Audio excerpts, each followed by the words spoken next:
Hello friends, welcome to my channel. Here we will discuss all about art.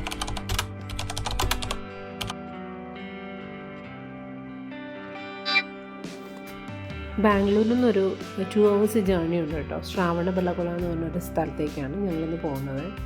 Actually അവിടെ ഇപ്പോൾ ഒരു plain air ചെയ്യണമെന്നൊരു ആഗ്രഹം ഉണ്ടായിരുന്നു. ഒരു ഏൻഷ്യൻ ടെമ്പിൾസൊക്കെ അവിടെയുള്ളത്. ബാഹുബലി എന്ന് പറയും, ജൈന ടെമ്പിൾസാണ് അവിടെ ഉള്ളത്. ഒരു 2 മൗണ്ടെയ്ൻസ് ഉണ്ട്. അതിലൊരെണ്ണം ഞങ്ങൾ കയറി സ്റ്റെപ്പായിട്ടാണ് കേട്ടോ. അതിൻ്റെ മുകളിലൊരു വലിയ സ്റ്റാച്ചു ഉണ്ട്. അതൊന്ന് കാണണം എന്നുണ്ടായിരുന്നു. പിന്നെ ജസ്റ്റ് അവിടെ ഇരുന്നൊരു പ്ലെയിൻ എയറും ചെയ്യണമെന്നുണ്ടായിരുന്നു. എൻ്റെ ഫസ്റ്റ് എക്സ്പീരിയൻസ് ആണ് പ്ലെയിൻ എയർ ചെയ്യുക, അവിടെ ഇരുന്ന് ചെയ്തത് കേട്ടോ. ഒരു നല്ല എക്സ്പീരിയൻസ് ആയിരുന്നു. സത്യം പറഞ്ഞു കഴിഞ്ഞാൽ ഇത് ഇന്ത്യയിലെ ഓരോ സ്ഥലങ്ങളിൽ കാണുന്ന നല്ല നല്ല ആർക്കിടെക്ചറൽ വ്യൂസൊക്കെ കാണുമ്പോൾ നമ്മൾ ഓർക്കാറുണ്ട്, ഇത്ര നല്ല ഭംഗിയുള്ള ആൾക്കാരായിരുന്നു, ഭംഗിയായിട്ട് ഓരോ കാര്യങ്ങളും ചെയ്യാവുന്ന ആൾക്കാരായിരുന്നു ഇന്ത്യയിലുണ്ടായിരുന്നതെന്ന്. അതേപോലെ തന്നെ ലേബാക്ഷിലൊരു നന്ദി, അത് ഞാൻ വരച്ചിട്ടുള്ളതാണ്, പ്ലെയിൻ എയർ ചെയ്തതല്ല, നോക്കി വരച്ചതാണ്. അതേപോലെ ഇതുപോലെ നല്ല നല്ല ചെറിയ ചെറിയ സ്റ്റാച്യൂസ്, ചെറിയ നമുക്ക് അവിടെ നിന്ന് ചെയ്യുമ്പോൾ ഐ ക്യാച്ചിങ് ചെയ്യുന്ന കുഞ്ഞു കുഞ്ഞു സാധനങ്ങൾ എന്തെങ്കിലും കാണും. അതൊക്കെ എനിക്ക് നോക്കിയിരുന്ന് അവിടെ നിന്ന് വരയ്ക്കണം നല്ല ആഗ്രഹമായിരുന്നു. അങ്ങനെ ഒരു അവസരം കിട്ടി. ഞങ്ങൾ പോയി അവിടെ നിന്ന് വരച്ചു. നല്ലൊരു എക്സ്പീരിയൻസ് ആയിരുന്നു. ഇവിടെ ഇതുപോലെ കല്ലിലൊക്കെ ഒരുപാട് കുഞ്ഞു ശില്പങ്ങളൊക്കെ കൊത്തി അവർ വെച്ചിട്ടുണ്ട്. ഇത് കംപ്ലീറ്റ് ഒരു മലയുടെ പോർഷനാണ്.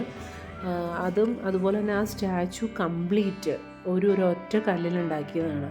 അതൊക്കെ എത്ര നാളെടുത്തു കാണുമോ, എത്ര പേരുടെ അധ്വാനമാണ്, അല്ലെങ്കിൽ അതൊന്ന് ഡിസൈൻ ചെയ്ത ആളുടെ ആ ഒരു ക്രിയേറ്റിവിറ്റി, അതൊക്കെ ഒരു രക്ഷയില്ല കണ്ടാൽ. പക്ഷേ ഇതൊക്കെ ഒരുപാട് കാണണം, നമ്മൾ കുട്ടികളെ കാണിക്കണം.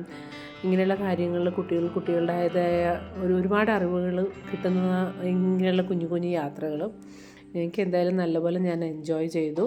അതിൽ നിന്ന് കുറച്ച് വിഷ്വൽസൊക്കെ ഞാനിവിടെ എടുത്തിട്ടുണ്ട്. അതുപോലെ തന്നെ അവിടുന്ന് പ്ലെയിൻ എയർ ചെയ്തതും അത് ഞാൻ നിങ്ങൾക്ക് വേണ്ടി കാണിക്കുകയാണ്.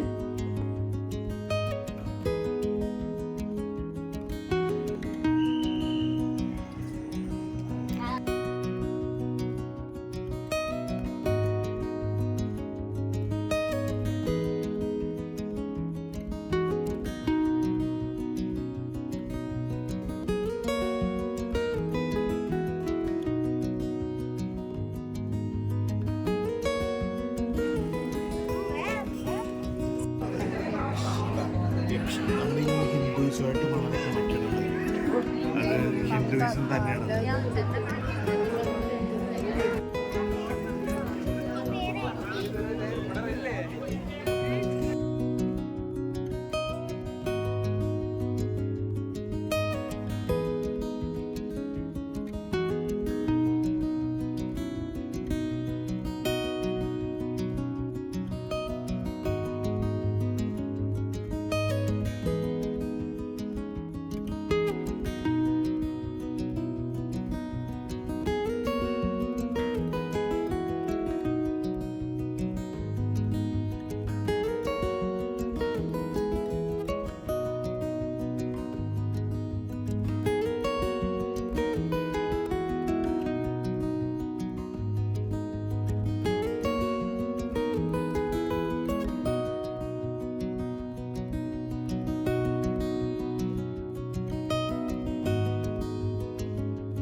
വീഡിയോ എല്ലാവർക്കും ഇഷ്ടമായെങ്കിൽ ലൈക്ക് ചെയ്യണേ. Thank you.